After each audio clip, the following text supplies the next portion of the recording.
حضرت عیسیٰ علیہ السلام تیز تیز قدم اٹھاتے ہوئے ایک پہاڑ کی طرف تشریف لے جا رہے تھے۔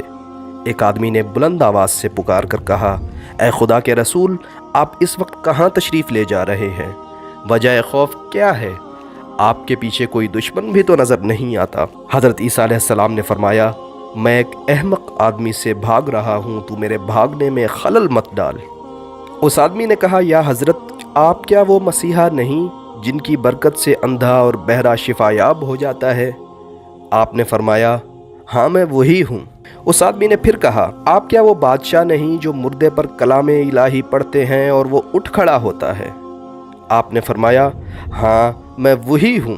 اس آدمی نے پھر کہا، آپ کیا وہ نہیں کہ مٹی کے پرندے بنا کر ان پر دم کریں تو وہ اسی وقت ہوا میں اڑنے لگتے ہیں؟ آپ نے فرمایا، بے شک میں وہی ہوں۔ پھر اس شخص نے حیرانگی سے پوچھا کہ اللہ تعالیٰ نے آپ کو اس قدر قوت عطا کر رکھی ہے تو پھر آپ علیہ السلام کو کس چیز کا خوف ہے؟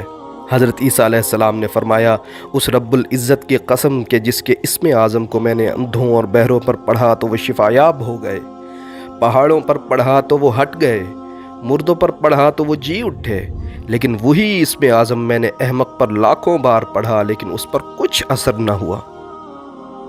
اس شخص نے پوچھا، یا حضرت، یہ کیا وجہ ہے کہ اسم اعظم اندھوں، بہروں اور مردوں پر تو اثر کرے لیکن احمق پر کوئی اثر نہیں کرتا، حالانکہ حماقت بھی ایک مرض ہے؟ حضرت عیسیٰ علیہ السلام نے جواب دیا، حماقت صرف مرض نہیں بلکہ یہ خدائی قہر ہے۔